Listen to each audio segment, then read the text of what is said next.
স্বৈরাচার সরকার ও আওয়ামী লীগের নৈরাজ্যের প্রতিবাদে মোটর শোভাযাত্রা করেছে রাউজান যুবদল ও ছাত্রদল।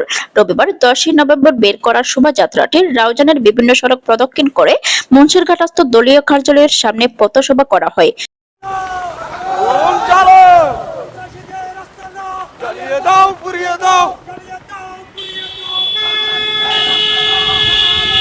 জেলা যুবদলের শিল্প বিষয়ক সম্পাদক মোহাম্মদ আলী মুন্নার সভাপতিত্বে এবং জেলা যুবদলের যোগাযোগ সম্পাদক ও রাউজান কলেজ ছাত্রদলের সাবেক সভাপতি সৈয়দ মোহাম্মদ তৌহিদুল আলমের সঞ্চালনায় প্রধান অতিথি ছিলেন জেলা যুবদলের সহসভাপতি সাবের সুলতান কাজল।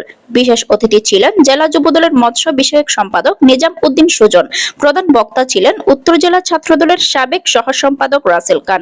বক্তব্য রাখেন রাউজান উপজেলা যুবদল নেতা সাইফুদ্দিন রিবন, পৌরসভা যুবদল নেতা আবু বকর সিদ্দিকী, পৌরসভা যুবদল নেতা মোহাম্মদ শাহ আলম, মোহাম্মদ নুরুল ইসলাম, আব্দুল হালিম বাছা, যুবদল নেতা মোহাম্মদ নাজিম উদ্দিন, যুবদল নেতা মোহাম্মদ হেলাল, যুবদল নেতা মোহাম্মদ শাহ নেওয়াজ, মোহাম্মদ ইফতেকার, মোহাম্মদ শফি, মোহাম্মদ সাবু, মোহাম্মদ নাসির উদ্দিন, ছাত্রনেতা মোহাম্মদ রিয়াজ, ছাত্রনেতা রোমান, মোহাম্মদ রফিক, মোহাম্মদ তসলিম উদ্দিন, মোহাম্মদ লিঠন, মোহাম্মদ আলী সহ আরো অনেকে।